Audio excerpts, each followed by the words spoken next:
कहानी की शुरुआत में जब एक आदमी नींद से जागता है तो पाता है कि पूरा शहर एक सुनसान मृत शहर में बदल चुका है। सड़कें खाली पड़ी है, कहीं कोई जिंदा इंसान नहीं दिखता और जहां भी नजर जाती है तो सड़ती हुई लाशें दिखाई देती है। आखिर इस शहर के साथ क्या हुआ और यह आदमी अब इस खतरनाक हालात में कैसे जिंदा रहेगा? दरअसल मुख्य किरदार निक एक जियोलॉजिस्ट है। अपने काम को आसान बनाने के लिए उसने शहर से दूर पहाड़ों के बीच अपना घर बनाया हुआ है। एक दिन निक हमेशा की तरह पत्थर की खदान में खनिज नमूने इकट्ठा करने जाता है। वह अपनी किस्मत पर खुश ही हो रहा था कि अचानक उसे एक जहरीले सांप ने काट लिया। गुस्से में वह बड़बड़ाता है और मदद के लिए फोन करने की कोशिश करता है, लेकिन उसका मोबाइल पत्थरों की दरार में गिर जाता है। मजबूरी में उसे खुद ही अपनी जान बचानी पड़ती है। वह चाकू से घाव को काटकर जहर निकालने की कोशिश करता है, जिससे बस थोड़ी देर के लिए असर धीमा पड़ता है। तेज दर्द सहते हुए वह किसी तरह घर पहुंचता है और कई बोतल पानी पीता है, लेकिन आखिरकार बेहोश होकर बिस्तर पर गिर जाता है। उसे महसूस होता है कि उसकी दिल की धड़कन तेज हो रही है, नजर धुंधली पड़ रही है और एक अजीब सी नींद उसे घेर लेती है। वह धीरे धीरे गहरी बेहोशी में चला जाता है। पता नहीं कितना समय बीत जाता है, लेकिन बीच बीच में उसे थोड़ा होश आता है। वह देखता है कि उसका हाथ बुरी तरह सूज चुका है और फिर वह दोबारा बेहोश हो जाता है। रात में जैसे कोई दरवाजा खटखटाता है। दो लोग टॉर्च लेकर आते हैं तो निक को बिस्तर पर बेसुध पड़े देखते हैं और बिना कुछ किए वापस चले जाते हैं। निक की हालत बेहद खराब हो जाती है। इस दौरान कई हेलीकॉप्टर उसके घर के ऊपर से उड़ते हैं। प्यास लगने पर वह बस पानी पीता रहता है, जब तक कि घर में आखिरी बोतल बच जाती है। बड़ी मुश्किल से वह बिस्तर से उतरकर उसे भी पी जाता है। अगली सुबह निक आखिरकार होश में आता है। हैरानी की बात यह है कि उसके हाथ का घाव पूरी तरह ठीक हो चुका होता है। वह आखिर कितने समय तक सोता रहा उसे खुद भी पता नहीं। थोड़ा बहुत नहाकर और खुद को संभाल कर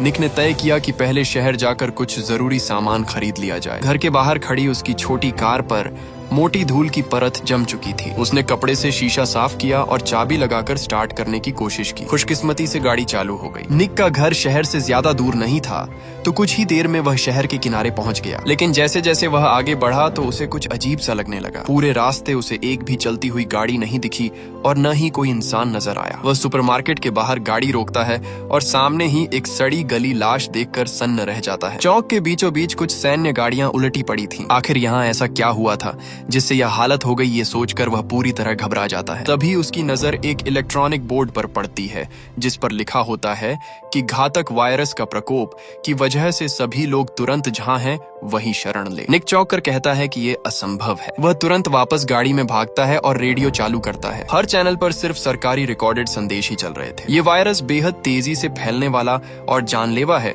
इसीलिए सभी को सतर्क रहने की चेतावनी दी जा रही थी। कुछ देर बाद निक गाड़ी चलाकर अपने माता पिता के घर पहुंचता है। वह अंदर जाकर अपनी माँ को पुकारता है, लेकिन काफी देर तक कोई जवाब नहीं आता। वह देखता है कि डाइनिंग टेबल पर खाना अभी भी रखा हुआ है, जैसे किसी ने जल्दबाजी में उसे छोड़ा हो। उसके मन में एक बुरा अंदेशा जन्म लेता है। जब वह बेडरूम का दरवाजा खोलता है तो एक तीखी बदबू उसके चेहरे पर पड़ती है। हिम्मत जुटाकर वह अंदर जाता है और वह देखता है कि उसके पिता बिस्तर पर मृत पड़े हैं और उसकी माँ बाथरूम में गिरी हुई है। ये देखकर उसकी आंखों में आंसू भर आते हैं। उसने कभी नहीं सोचा था कि सिर्फ एक रात सोने के बाद वह अपने माता पिता से हमेशा के लिए बिछड़ जाएगा। निक अपने दुख को दबाते हुए घर के पीछे एक गहरा गड्ढा खोदता है। एक एक करके वह अपने माता पिता को उसमें दफनाता है, ताकि उन्हें कम से कम सम्मान के साथ अंतिम विदाई दे सके। कम से कम यह सम्मान तो उन्हें मिला जो इस दुनिया में मरने वाले 99% लोगों को भी नसीब नहीं हुआ। उसी रात निक अपने बचपन के बिस्तर पर लेटता है, मानो वह अपने अतीत को हमेशा के लिए अलविदा कह रहा हो। अगली सुबह वह घर से निकलकर अन्य बचे हुए लोगों को ढूंढने का फैसला करता है, लेकिन जहाँ भी जाता है वहाँ सिर्फ लाशें ही लाशें पड़ी होती हैं। उसे एक भी जिंदा इंसान दिखाई नहीं देता। सुनसान सड़कों पर चलते हुए उसे एहसास होता है कि अगर ऐसे ही हालात रहे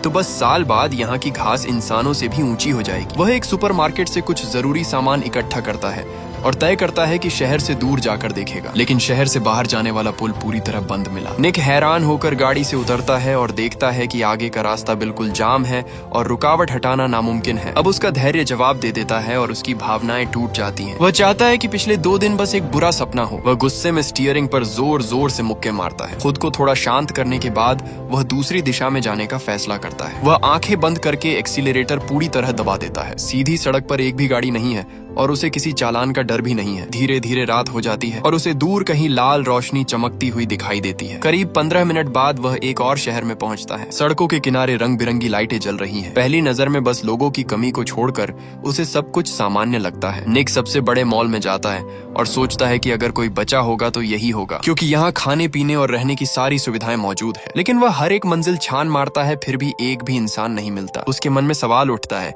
कि क्या पूरी दुनिया में अब सिर्फ वही अकेला बचा है। थका हुआ निक मॉल की छत पर जाकर नहाता है। नहाने के बाद बिना तौलिया लपेटे ही वह बार काउंटर की तरफ जाता है और शराब लेने लगता है। जैसे ही वह गिलास उठाता है तो अचानक पास के एक कमरे से एक महिला की आवाज सुनाई देती है। ये सुनकर वह इतना उत्साहित हो जाता है कि उसके हाथ से गिलास लगभग छूट जाता है। ढाई दिन की तलाश के बाद आखिरकार उसे 2 जिंदा लोग मिल ही जाते हैं। निक के दिल में अचानक उम्मीद की एक किरण जग उठती है। अब निक के मन में बहुत सारे सवाल थे। पूछने पर उसे पता चलता है कि ये दोनों बचे हुए लोग बाहर से यहाँ काम के सिलसिले में आए थे। वे होटल में ठहरे हुए थे, तभी अचानक वायरस फैल गया। निक समय का हिसाब लगाता है कि जब से उसे सांप ने काटा था तब से अब तक कुल 3 हफ्ते बीत चुके हैं। जीवित बचा व्यक्ति माइक अपना मोबाइल निकालता है। उसने इस पूरी घटना को रिकॉर्ड कर रखा था। सबसे पहले स्वास्थ्य विभाग ने उच्च स्तर की चेतावनी जारी की थी। यह वायरस बिल्कुल नया था और इतना खतरनाक कि इसकी संक्रमण दर और मौत का प्रतिशत इतिहास में सबसे ज्यादा था। कोई भी एंटीवायरल दवा असर नहीं कर रही थी। शुरुआत में सरकार ने सच्चाई छिपाने की कोशिश की,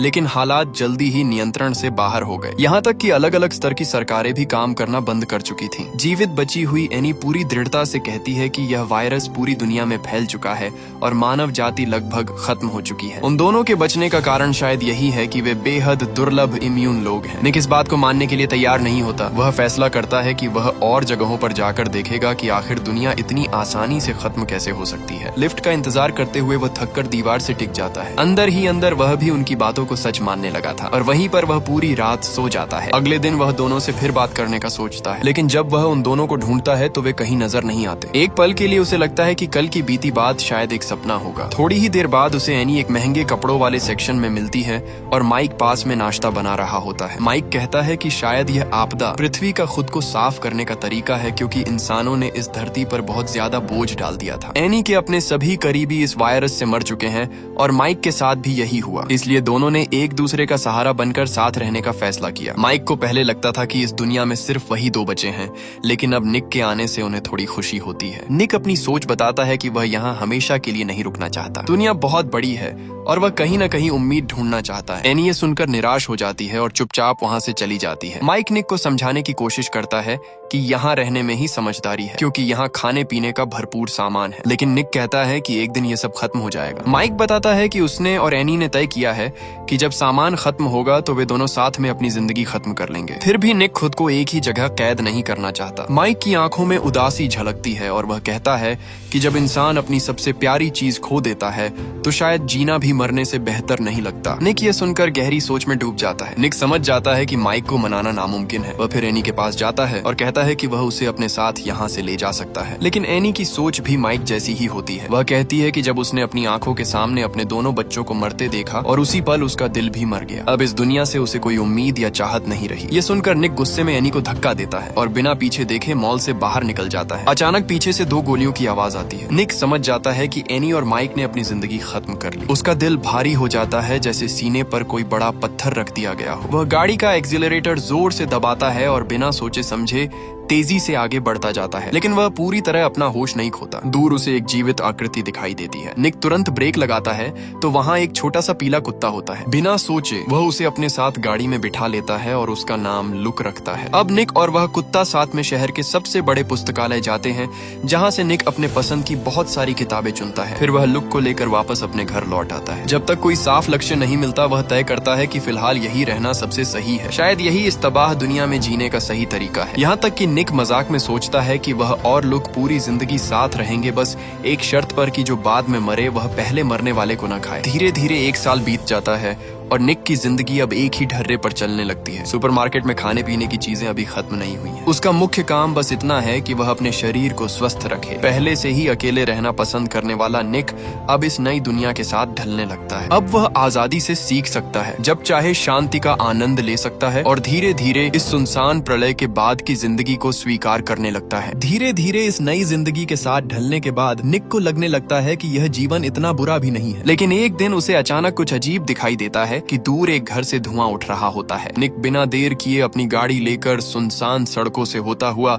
उस जगह तक पहुंचता है जहां किसी के रहने का शक होता है। छत पर एक महिला बंदूक ताने खड़ी होती है। निक तुरंत समझाता है कि उसने बहुत समय से किसी इंसान को नहीं देखा और वह सिर्फ ये जानना चाहता है कि क्या अभी भी कोई जिंदा है। महिला उसकी बात समझती है, फिर हथियार नीचे रखती है और उसे अंदर आने का न्योता देती है। उस लड़की का नाम एमा है और उसके पिता एक सैनिक थे। वह बचपन से पहाड़ों में शिकार करके जीती रही है है, इसलिए वह वायरस फैलने से बच गई। 1 साल से वह इधर उधर भटक रही थी और कुछ दिन पहले ही इस घर में आई थी। कुछ स्मोक्ड मीट खाने और चाय पीने के बाद निक संतुष्ट होकर जाने की बात करता है, लेकिन एमा उसे रुकने के लिए कहती है। वह बताती है कि उसने ये घर इसलिए चुना क्योंकि यहाँ कोई लाश नहीं है, लेकिन वह यहाँ लंबे समय तक नहीं रहना चाहती क्योंकि उसे यह जगह घर जैसी महसूस नहीं होती। फिर एमा खुद ही निक के घर चलने का प्रस्ताव रखती है। अगली सुबह दोनों साथ में निक के पहाड़ी घर की ओर निकलते हैं। निक ने कभी नहीं सोचा था कि इस वीरान दुनिया में उसे इतनी खुली और मिलनसार लड़की मिलेगी। कुछ ही देर में वे उसके घर पहुँचते हैं, जहाँ पीछे एक बड़ा सा आंगन भी है। एमा खुश होकर कहती है कि वह कुछ समय के लिए यही रहना चाहती है। ये सुनकर निक के मन में हलचल होने लगती है। वह तुरंत घर की बीम से लटकती रस्सी उतार देता है क्योंकि शायद अब उसकी जरूरत नहीं पड़ेगी। तभी उसे पता चलता है कि अलमारी में रखा खाना चूहों ने खराब कर दिया है। दोनों फिर पास के कस्बे के सुपरमार्केट जाते हैं क्योंकि आपदा अचानक आई थी और लोग सामान जमा नहीं कर पाए थे, इसलिए वहाँ अभी भी बहुत कुछ बचा हुआ है। एमा को वहाँ सोलर पैनल भी मिलते हैं और वह कहती है कि ये जगह तो मानो प्रलय के लिए ही बनाई गई हो। निक पहले भी यहाँ रहने का सोच चुका था, लेकिन असली समस्या ये थी कि यहाँ कोई और इंसान नहीं था जिसके साथ वह रह सके। दूसरों से सामान छीनने की बजाय तुलना करने पर अपने ही विला में रहना कहीं ज्यादा आरामदायक लगता है। दोनों ने मिलकर एक पूरी गाड़ी भरकर सामान इकट्ठा किया, लेकिन एमा को डिब्बा बंद खाना पसंद नहीं था। उसका मानना था कि असली स्वाद तो प्रकृति से आता है। निक उसकी बात समझता था, लेकिन अंदर ही अंदर वह जानवरों का शिकार करने से झिझकता था। उसे लगता था कि ये आपदा दरअसल धरती का खुद को संतुलित करने का तरीका है, मानो इंसान एक वायरस हो जिसे मिटाने की कोशिश की जा रही हो। अगर वे अब भी प्रकृति के खिलाफ जाएंगे तो धरती का दंड कभी खत्म नहीं होगा। फिर भी एमा की खुशी के लिए निक एक फिशिंग रॉड लेकर नदी किनारे जाता है और कुछ ताजी मछलियां पकड़ लाता है। उधर एमा जंगल से मशरूम,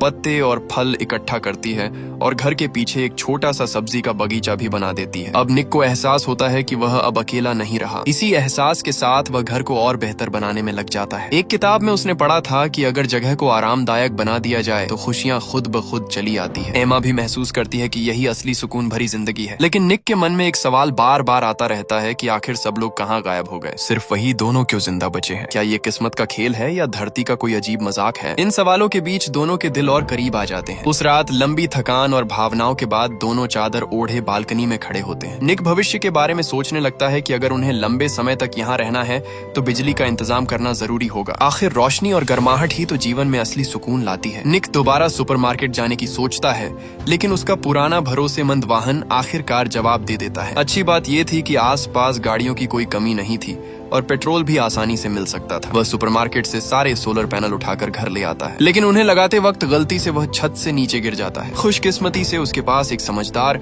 और हर काम में माहिर साथी थी। एमा कहती है कि प्यार का मतलब है जब तुम्हें जरूरत हो तो कोई पूरे दिल से तुम्हारे साथ खड़ा हो। निक इस प्यार और अपनापन को पूरी तरह महसूस करता है और शायद उसे अपने बीते हुए पलों की याद आने लगती है। आधी रात को एमा चुपके से अपना बैग खोलती है। उसके अंदर कई पुरानी तस्वीरें संभाल कर रखी होती हैं, कुछ उसके बॉयफ्रेंड के साथ, कुछ उसके 2 बच्चों की और कुछ उसके माता पिता के साथ। लेकिन अफसोस ये सभी लोग अब इस दुनिया में नहीं रहे। अगली सुबह निक की टांग का घाव काफी ठीक हो चुका होता है। वह फिर से सोलर पैनल लगाने की तैयारी करता है। तभी एमा अचानक एक खबर देती है कि वह दोनों के बच्चे की माँ बनने वाली है। निक को खुश होना चाहिए था, लेकिन उसके चेहरे पर चिंता साफ दिखाई देती है। उसे डर था कि बिना अस्पताल और डॉक्टरों से बच्चा सुरक्षित जन्म ले पाएगा या नहीं। एमा उसे तुरंत दिलासा देती है। अगले ही पल निक जोश में भर जाता है। वह अपने कुत्ते के साथ लाइब्रेरी जाता है, जहाँ बच्चों के जन्म और देखभाल से जुड़ी ढेर सारी किताबें होती हैं। जब डॉक्टर नहीं है तो अब सब कुछ उसे खुद ही सीखना होगा। तभी एक चूहा तेजी से वहाँ से भागता है। निक बड़बड़ाता है कि आजकल चूहे बहुत बढ़ गए हैं। इसके बाद वह सुपरमार्केट से ढेर सारे बेबी प्रोडक्ट्स भी ले आता है। एमा ये देखकर हल्के से हंस पड़ती है कि कोई भी पिता बच्चे के आने से पहले सब कुछ परफेक्ट तैयार नहीं कर सकता। तभी वह खिड़की के बाहर देखकर मुस्कुराता है, क्योंकि निक द्वारा बनाया गया चिकन कॉप सच में काम करने लगा था। समय के साथ एमा का पेट बड़ा होता जाता है। उसे अक्सर कमजोरी महसूस होती है। निक किताबों से सीखकर समझता है कि उसे ज्यादा दालें और सब्जियां खानी चाहिए, लेकिन तभी एमा अचानक कहती है कि उसे मांस खाना है, क्योंकि उसे काफी समय से नॉन वेज नहीं मिला था। ये कहकर वह खुद बंदूक उठाने लगती है, लेकिन निक उसे रोक देता है और वह खुद इस जिम्मेदारी को उठाता है। कुछ ही देर में वह नदी किनारे कुछ आवारा पशु ढूंढ लेता है। वह बंदूक में गोली भरता है, लेकिन ट्रिगर दबाने से पहले ही हिचकिचा जाता है। वह सोचता है कि पहले इन्हें पकड़कर घर ले जाए, लेकिन जानवर इतने आसानी से काबू में कहाँ आते हैं। कुछ ही पल में सभी गायें भाग जाती जाती है, सिर्फ एक छोटी सी गाय वहीं खड़ी रह जाती है। निक काफी देर तक सोचता रहता है। आखिरकार निक ने बंदूक उठाई और दांत भींचकर ट्रिगर दबा दिया, लेकिन सफेद गाय तुरंत नहीं मरी। वह जमीन पर तड़पते हुए दर्द से कराहने लगी। निक गुस्से और बेबसी में उसे कोसता है और मजबूरी में एक और गोली चलाता है और इस बार गाय मर जाती है। लेकिन निक को जरा भी खुशी नहीं होती, क्योंकि असली परीक्षा तो अब शुरू होती है। वह हालात से मजबूर होकर किताब में बताए गए तरीके को अपनाता है। काफी मशक्कत के बाद आखिरकार उसे एक पूरा बॉक्स भरकर खाना मिल जाता है। जब एमा उसे देखकर खुशी से खिलखिलाती है तो निक को लगता है कि उसकी सारी मेहनत और तकलीफ वाजिब थी। लेकिन दोनों को ये नहीं पता होता कि यही खाना उनके लिए एक बड़ा खतरा बनने वाला है। एक पूरा दोपहर लगाने के बाद निक आखिरकार सोलर पैनल भी लगा देता है। शाम होते होते दोनों खुशी खुशी घर की लाइट चालू करते हैं। बड़ा सा फ्रिज भी अब काम करने लगता है। तभी एमा एक डिब्बा निकालती है और बताती है कि बाथरूम में एक बड़ा चूहा डूबकर मर गया था। निक इसे हल्के में लेता है, लेकिन तभी बाहर से अजीब सी आवाजें आने लगती हैं। जब वे खिड़की से बाहर देखते हैं तो उनके होश उड़ जाते हैं। दिन में खाए गए खाने की गंध ने आसपास के भूखे चूहों को आकर्षित कर लिया था। घबराकर वे तुरंत दरवाजे के बाहर आग जलाते हैं और बचा हुआ सारा खाना उसमें फेंक देते हैं। लेकिन अब बहुत देर हो चुकी होती है और हजारों लाखों चूहे उनकी ओर बढ़ते चले आ रहे होते हैं। दोनों तुरंत घर के अंदर भागते हैं और सारे दरवाजे खिड़कियां कसकर बंद कर देते हैं। चूहे अंदर नहीं आ पाते, लेकिन बाहर से कांच पर जोर जोर से टकराने लगते हैं। एमा को डर होता है कि वे पाइपलाइन के रास्ते अंदर आ सकते हैं, इसलिए वह हर छोटे बड़े छेद में कीटाणुनाशक डाल देती है। छत पर भी उनके दौड़ने और खरोचने की आवाजें गूंजने लगती हैं। निक के पास अब सिर्फ एक ही उम्मीद बचती है। वह मन ही मन दुआ करता है कि ये चूहे जल्द से जल्द यहाँ से चले जाए। तभी दरवाजे के बाहर कुछ सरसराहट की आवाज आती है। निक को तुरंत याद आता है कि उसका प्यारा कुत्ता लुक बाहर ही रह गया है। वह दांत भींचता है, जल्दी से कांच के दरवाजे पर लगी टेप हटाता है और एमा को दूर रहने के लिए कहता है। फिर झटके से दरवाजा खोलकर एक ही पल में दौड़कर कुत्ते को उठा लाता है। हालांकि उसकी ये हरकत बहुत तेज और सटीक थी, फिर भी कई चूहे अंदर घुस आते हैं। निक तुरंत बंदूक उठाता है और चूहों को मारने लगता है। जब गोलियां खत्म हो जाती है तो वह लकड़ी का डंडा उठा लेता है। कई घंटों की जद्दोजहद के बाद वह किसी तरह घर में घुसे सभी चूहों को मार गिराता है। लेकिन बाहर मौजूद चूहे अभी भी नहीं गए होते। बेचारा लुक बुरी तरह घायल हो चुका होता है और उसके पूरे शरीर पर काटने के निशान होते हैं। एमा उसे एंटीवायरस इंजेक्शन देती है और उसके सारे घाव सिल देती है। इस घटना के बाद निक का आत्मविश्वास बुरी तरह टूट जाता है। उसे अपने माता पिता की दर्दनाक मौत याद आने लगती है और अब उसे डर सताने लगता है कि कहीं उसका बच्चा भी सुरक्षित पैदा न हो पाए। एमा उसे समझाती है कि वह बेवजह चिंता न करे। वह बताती है कि वह पहले ही 2 बच्चों को जन्म दे चुकी है, लेकिन वायरस फैलने के दौरान उसके सारे परिवार वाले मर गए। यह यादें उसके लिए ऐसी है जैसे बहुत पुरानी भी हो और जैसे कल की ही बात हो। धीरे धीरे समय बीतता है और वायरस फैलने को 2 साल हो चुके हैं। बाहर जंगली जानवर और भी ज्यादा खतरनाक हो गए हैं, लेकिन एक तरह से प्रकृति ने खुद का संतुलन बना लिया है। एक दिन निक हिम्मत करके घर से बाहर निकलता है और हैरानी की बात, वो खतरनाक चूहे अब पूरी तरह गायब हो चुके होते हैं। तभी एमा एक खुशखबरी देती है कि उनका बच्चा अब जन्म लेने वाला है। ये हर पिता के लिए सबसे तनाव भरा पल होता है। निक ने भले ही पहले बहुत कुछ पढ़ रखा था, लेकिन असली समय आने पर वह घबरा जाता है। खुशकिस्मती से एमा को अनुभव था और उसके मार्गदर्शन में एक नया जीवन इस दुनिया में आने वाला था। आखिरकार एक प्यारी सी बच्ची जन्म लेती है। निक की खुशी का ठिकाना नहीं रहता। वह भावुक होकर सोचता है कि जीवन सच में कितना अद्भुत है। उसके मन में तो यहाँ तक ख्याल आता है कि शायद अब इंसानी सभ्यता को फिर से बसाने की जिम्मेदारी उसी के कंधों पर है। अब निक पहले जैसा बेफिक्र अकेला इंसान नहीं रहा। जहाँ एक तरफ वह परिवार की खुशियों को महसूस कर रहा है, वहीं दूसरी तरफ उसके कंधों पर जिम्मेदारियां भी बढ़ गई हैं। लेकिन एमा स्वभाव से ऐसी नहीं है जो सिर्फ आराम से संतुष्ट हो जाए। वह सड़क के सबसे दिखाई देने वाले स्थान पर उनके घर का पता लिख देती है, ताकि अगर कोई और जीवित इंसान हो तो उन्हें ढूंढ सके। अगर आपको इसका दूसरा पार्ट चाहिए तो कमेंट में पार्ट 2 टाइप कर दीजिए। मैं जल्द से जल्द पार्ट 2 लाने की कोशिश करूंगा।